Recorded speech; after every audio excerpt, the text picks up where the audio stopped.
এই 2 দিনের বৈরাগী দেখতে একটা শুটকি মাছের মতো ফকিন্নির একটা ছেলে। হ্যাঁ, এই ফকিন্নির পোলা এখন দেখি যে আপনার পরে ওই যে স্যামসাং এর একদম লেটেস্ট মডেলের দিকে একটা ঘড়ি পরে। আর ফকির তো কোনোদিন এগুলো চোখে দেখে নাই, এত বড় এক কেটস পরে। হ্যাঁ, লেদার একটা জ্যাকেট কোত্থেকে পেয়েছে, যেটাই পরে লেদার জ্যাকেট একটা পরে, মানে এগুলা বলতেও যদি যাই আসলে এগুলা বলার বিষয় না। একটা কথা বলতে চাই, যে কোনো মুহূর্তে যে কোনো সময় এই দেশের জনতা আল্লাহর তরফ থেকে নেমে যাবে, আল্লাহর তরফ থেকে নেমে যাবে, ইউনূস পালাবার সুযোগ পাবে না। জয় বাংলা, আমার জয় বঙ্গবন্ধু, আমার পতাকা, আমার জাতীয় সঙ্গীত কেউ ভুলতে করবো না। যতক্ষণ আমি বেঁচে থাকবো এই সংগ্রাম চালিয়ে যাব। প্রয়োজনে যদি আরো কিছু করতে হয় আমরা নামবো, তার দ্বিধা নয়, আমরা প্রস্তুত আছি। 10 এপ্রিল 1971 সালে যে স্বাধীনতার ঘোষণাপত্র, এটাই আমাদের প্রথম সংবিধান। এত বড় মূর্খ যে এইটাই জানে না। ও আব্দুল তুষার আরেক হদল কুতকুত যেটা আছে, পেশায় হচ্ছে ডাক্তার, কোনোদিন প্র্যাকটিসও করে নাই, করে হচ্ছে ঝুট ব্যবসায়ী। চুরি করেছে হচ্ছে আপনার গণভবনের চেয়ার, ছেলেকে দিয়ে ফুলের টপ চুরি করিয়েছে, ওষুধ চুরি করেছে। তারপরে হচ্ছে টাঙ্গাইলে তার চাকরি হয়েছিল, ওই চাকরি হওয়ার পরে সে ওষুধ, ওই যে স্যাম্পল যে ওষুধ পায়, এই ছেঁচড়াটা সেই ওষুধটাও চুরি করেছে। সেই লোক দেখলাম কালকে মুজিববাদ নিয়ে সে বিরাট বড় জ্ঞান দিচ্ছে। এটা হচ্ছে শেখ মুজিবের একটা আবিষ্কার করা একটা জিনিস, এইটা তো এইটা না, এইটা না। সে একটা কথা বলার চেষ্টা করেছে, ওর কোনো ধারণাই নাই। ও বলেছে সিরাজুল আলম খানরা আরেকটা করেছে। আরে বেটা, সিরাজুল আলম খান নিজে মুজিববাদ বলে স্লোগান দিয়েছে। এই হদলটা কোনো পড়া নাই, লেখা নাই। আমার এমন মেজাজ খারাপ হয় মাঝে মধ্যে যে আইন জানে না, আইন বোঝে না, কিন্তু আইন নিয়ে কথা বলছে। ইউনূস পালাবার সুযোগ পাবে না, এই কথা বলে দিতে চাই আসিফ নজরুল সম্পর্কে। এবং আসিফ নজরুল যখন আন্দোলনটা চলছিল, আমার কাছে তার অন রেকর্ড, আমার কাছে তার কথা আমার কাছে রেকর্ড আছে। আমি তাকে কল দিয়েছিলাম, সে কল ধরেনি। তখন 5ই আগস্টের আগে, তখন সে আমাকে কল ব্যাক করছে, বললো যে, আমি তখন আমাকে পরিচয় দিলাম, পরিচয় বললো যে খোকা ভাই, আমাকে খুব নাসিরুদ্দিন ইউসুফ বাচ্চুর কথা বললো, ওই বাচ্চু ভাই আমাকে খুব আদর করে। আমি বললাম, আমি তাকে কয়েকটা কথা বলছিলাম যে অনলাইন রেকর্ডে রাখছি, যে আপনারা আমাদের সমর্থন পাচ্ছেন, কিন্তু এমন কিছু করবেন না যেখানে আমার দেশের স্বাধীনতা ক্ষতি হয়, আমার দেশের মুক্তিযুদ্ধের অপমাননা হয়, আমার 71 যেন ভুলণ্ডিত না হয়। এরপরে বললো যে আমি আপনার সঙ্গে কথা বলবো। এরপর আজ পর্যন্ত কথা বলে নাই। তারপর আমি তাকে একটা টেক্সট মেসেজ দিয়েছিলাম যে আমি মনে হয় রং পার্সনকে আমি কথা বলেছি, আর আমার আপনার সঙ্গে আমার কথা বলার প্রয়োজন না। ওইটা এখন আমি রেখে দিয়েছি, যদি সময় হয় কোনোদিন আমি তাকে দেখাবো। এখন আমি আসি, যে কথাটা আছে গর্জে ওঠার অপেক্ষায় 71। আমি সুলতান একটা কথা বলতে চাই, বঙ্গবন্ধু মারা গেছে, আমি এত কাঁদি নাই, কিন্তু যখন বঙ্গবন্ধুর মাথার উপর প্রস্রাব করা হচ্ছিল, তখন আমি নিজকে ঠিক রাখতে পারিনি। তখন আমি চিন্তা করছি কি, এই জাতির জন্য কি স্বাধীনতা এনেছিলাম? আজকে সুলতান একটা কথা বলি, আমি জানি না আমি মরবো কি বাঁচবো। আমি এখন যে পথে নামছি, তারা আমাকে যে কোনো মুহূর্তে মারবে, কোনো আপত্তি নাই। আমি তো এমনি তো এক্সটেনশন লাইফ 75 পার করে ফেলছি। কিন্তু একটা জিনিস, এই দেশে মীর জাফরের জন্ম নিছে, এদেশে ইয়া খানের জন্ম নিছে, টিক্কা খানের জন্ম নিছে, খন্দকার মুস্তাকের জন্ম নিছে, পাশাপাশি কিন্তু এই দেশে সিরাজদৌল্লার জন্ম নিছে, মীর মদনের জন্ম নিছে, নেতাজি সুভাষ বসুর জন্ম নিছে, সূর্য সেন মাস্টারদার জন্ম নিয়েছে, প্রীতিলতাদির জন্ম নিয়েছে, সরোয়ারদির জন্ম নিয়েছে, ভাসানীর জন্ম নিয়েছে, বঙ্গবন্ধু শেখ মুজিবের জন্ম নিয়েছে। এদেশে তোফায়েল আহমেদের জন্ম নিয়েছে, যে তোফায়েল আহমেদের ছাত্র সংগ্রাম পরিষদের নেতৃত্ব দিয়েছিলেন। 1971 সালের 3রা মার্চ বঙ্গবন্ধুকে জাতির পিতা হিসেবে সর্বসম্মতিভাবে ঘোষণা দিয়েছিলেন। আমাদের কাছে কোনো কিন্তু আপোষ নেই। নবী ভাই দলীয় ভাবে অনেক কথা বলছেন, আমি সেই জায়গায় যাবো না। আমার প্রশ্ন একটা, আমার 71, আমার 71-এর চেতনা, আমার জয় বাংলা, আমার জয় বঙ্গবন্ধু, আমার পতাকা, আমার জাতীয় সঙ্গীত কেউ ভুলতে করবো না। যতক্ষণ আমি বেঁচে থাকবো এই সংগ্রাম চালিয়ে যাব। প্রয়োজনে যদি আরো কিছু করতে হয় আমরা নামবো, তার দ্বিধা নয়, আমরা প্রস্তুত আছি। এবং সেইটাই আমি সর্বপ্রথম আমার কয়েকজন সহযোগী নিয়ে 2রা জুলাই মুস্তফা মহসিন মন্টু ভাই মারা গেছেন, তার শোক সভা থেকে আমরা আমাদের ঘোষণা দিয়েছে আমাদের জয় বাংলা, আমাদের জয় বঙ্গবন্ধু প্রেস ক্লাব থেকে। এটা নিয়ে কোনো আপোষ নেই। আমরা দেখেছি যে আমাদের জাতি মূল নীতি বদলে দিতে চাচ্ছে। আমরা স্টেটমেন্ট দিচ্ছি, কাল পরশু স্টেটমেন্ট চলে যাবে। এর পরবর্তী স্টেটমেন্টের পরে আমরা দেখবো তাদের অবস্থা, তারপর আমাদের আমরা মুক্তিযোদ্ধারা আমাদের কর্মসূচি দেব, তার মধ্যে দ্বিতীয় নেই, এর বেশি আর আমি সুলতান আপনাকে এখন আর কিছু বলতে পারছি না। এইক্ষণ পরে জানা গেল আব্বা আমাকে আজকে 500 টাকা দেয়নি, এই জন্য ভাত খাবো না। তো বাবা দেখলো যে ঘটনা খারাপ, নে বাবা 500 টাকা নে। তখন আমি পরের মুহূর্তেই একটা দাঁত কেলা একটা হাসি দিয়ে বললাম যে ভাত খাবো না এটা বলেছি তো এমনিই রাগ করে, আমার আব্বা আমাকে কত ভালোবাসে, আব্বার মতো মানুষই আর হতে পারে না। সো ভাসানির ব্যাপারটা এরকম ছিল, 5 একর জমি চাচ্ছে, 5 একর জমি দেয় নাই দেখে সে ফারাক্কা দখল করতে যাবে।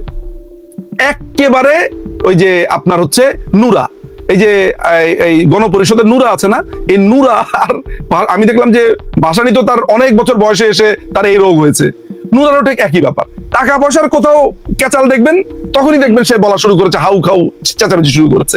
সো এই যে এখন যেগুলোকে আপনি দেখছেন এগুলো একই কাহিনী। সুতরাং এই গল্পগুলো জানতে হবে। এখন আমি তো সারাক্ষণ মাথা কুটে মরতে পারি রে বাবা, কিন্তু এই যে বইপত্র এগুলো পড়তে হবে, জোগাড় করতে হবে, না জানলে জিজ্ঞেস করো। এমনকি আমার চরম শত্রু আজকে যারা এই ভিডিওটা দেখছো তাদেরকেও বলি, যারা আমার অনুজ রয়েছে, যে তুমি আমাকে চরম ঘৃণা নিয়ে ইমেল করো। হ্যাঁ, তুমি আমাকে কি বলতে পছন্দ করো, হারপিক হারপিক হারপিক বলতে পছন্দ করো না, তুমি ওইটা দিয়ে 500 বার আমাকে বলো। 500 বার বলার পরে বাবারা 501 নম্বর লাইনে একটু দয়া করে লেখো যে দাদা আপনাকে তো অনেকক্ষণ গালি দিলাম, এবার আমাকে কিছু বইয়ের লিস্ট দেন, কিংবা এই বইটা আমাকে একটু জোগাড় করে দেন। তুমি গালিও দিলা, তোমার মনটাও ঠান্ডা হলো, আমার থেকে বইও পেলা, সমস্যা কোথায়? আমি তো তোমার শত্রু না। সুতরাং এই তরুণ প্রজন্মকে পড়ালেখা করার জন্য আমি এক পায়ে রাজি। এমনকি এই যে টোকাইগুলো আছে, এই টোকাইগুলো যদি আমার কাছে বই চাই বই পাঠা দিব, পড়ুক, পড়ে একটু শিক্ষিত হোক। এই যে ধুম করে প্যাট একটা বেড়েছে দেখলাম, প্যাট একটা দিয়ে বলেছে যে ভাসানীর মতো করতে চাই। আরে বেটা, তুই ভাসানীর এইসব চিঠিপত্র পড়েছিস? তুই জানোস সে বঙ্গবন্ধুর খুনিদেরকে কি বলেছে? সেটা একটু আপনাদেরকে দেখাই, এটা তো একটু আপনাদের জানা প্রয়োজন, তাই না? এটা একটু জেনে রাখেন, এগুলা জানা দরকার, এগুলা জানা দরকার।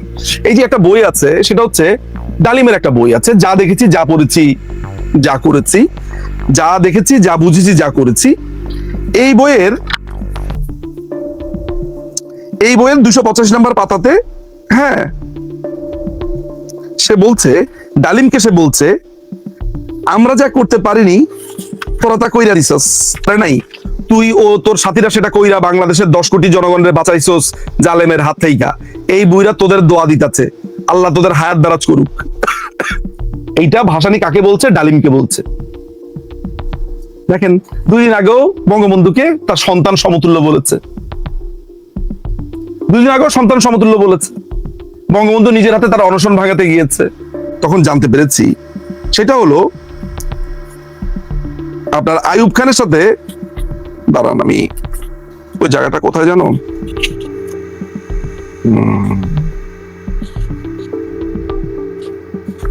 সেটা হচ্ছে যে সে আইয়ুব খানের সাথে দেখা করতে গেছে। এখন আইয়ুব খানের সাথে দেখা করতে যে যাবে, আইয়ুব খান তো তার বয়সে ছোট। আইয়ুব খান দেখা করতে যাওয়ার পরে সে এই যে এই বইটার মধ্যে আছে, এখানে মশিউর রহমান জাদু মিয়া তার কথা লিখেছে। তো তখন সে করেছে কি, তাকে যাতে আগে সালাম দিতে না হয়, সে করেছে কি, আইয়ুব খান ঢুকবে এরকম খবর পেয়ে, মানে আইয়ুব খান তারা ওয়েটিং রুমে অপেক্ষা করছে, তো আইয়ুব খান আসবে এরকম খবর পেয়েই সে জায়নামাজ নিয়ে নামাজ পড়তে বসে গেছে, ভুয়া নামাজ। তখন মশিউর জিজ্ঞেস করছে, জাদু মিয়া কিন্তু একটা রাজাকার ছিল, হ্যাঁ। মশিউর রহমান জাদু মিয়া বলছে যে হুজুর আপনি না একটু আগে নামাজ পড়লেন? বলে দূর বেটা, আবার নামাজ পড়া শুরু করেছে, বুঝবি না। তো সে নামাজ পড়া আল্লাহ আল্লাহ এরকম করা শুরু করলো, অর্থাৎ সে নামাজরত অবস্থার মধ্যে আছে। ঘটনা কি রে বাবা? এর কারণ হচ্ছে সে যেহেতু নামাজের মসলাতে আছে, নামাজের বিছানাতে আছে, তাহলে আইয়ুব খান তাকে দেখে প্রথম সালাম দিবে। কত বড় বাটপার! শুধু একটা সালাম পাওয়ার জন্য সে আল্লাহর কালামকে পর্যন্ত, নামাজকে পর্যন্ত বিক্রি করে দিল। এইটারে আবার অনেক দল বলে ভাই উনার পলিটিক্যাল অনেক জ্ঞান, আপনি বুঝবেন না। তুমি সব বুঝে আছো কদু মামা, আমরা কিচ্ছু বুঝতে পারি না যে নামাজকে ব্যবহার করেছে। আগে সালাম দিলে কি হতো? মাওলানা ভাসানী যদি ইয়াকে আগে সালাম দিত, আইয়ুব খানকে আগে সালাম দিত, তো কি হতো? এই হচ্ছে মাওলানা, ধর্মকে ব্যবহার করেছে, টুপি পরেছে, ধর্মকে ব্যবহার করেছে। কোত্থেকে জানলাম? ওই তারই সাগরেদ মশিউর রহমানের মাধ্যমে জানলাম এই বইটাতে। বইটার নাম হচ্ছে মাওলানা ভাসানী, রাজনৈতিক জীবন ও সংগ্রাম। এই বইটা এখন আর পাওয়া যায় না, এই বইটা আপনার 1978 সালের বই, এটা এখন পাওয়া যায় না। আমার কাছে আছে, কেউ জানতে চাইলে আমি এই বইটা তাকে পাঠাতে পারি। সো এটা মাওলানা ভাসানী, আর এই মাওলানা ভাসানী তার আলোকেই নাকি দেশ গড়বে। তো ঠিকই তো আছে, দেশ গড়লে তো এরকমই হবে। চাঁদাবাজ, টাকা না দিলে আপনার টাকা না দিলে তাকে আপনার আওয়ামী লীগ বলে, ফ্যাসিস্ট বলে তাকে মব আক্রমণ করবে, ছিনতাই করবে, তার বাড়িঘর পুড়িয়ে দিবে। এই তো ঘটনা। আপনি কি বলার ছিল? যখন ডাক আসবে তারা যাতে সেই ডাকে সাড়া দিয়ে রাস্তাতে নামে, ওইভাবে যাতে একটা মানসিক প্রস্তুতি থাকে। আমি ওই আহ্বানটা রাখবো মুক্তিগামী মানুষের কাছে, যে সেই ডাক আসবে, সেই ডাকে সাড়া দিয়ে যাতে জনতার সাথে রাস্তাতে, অন্যান্য জনতার সাথে সেও নেমে যায়। সে নিজেও জনতা, আমরাই জনতা।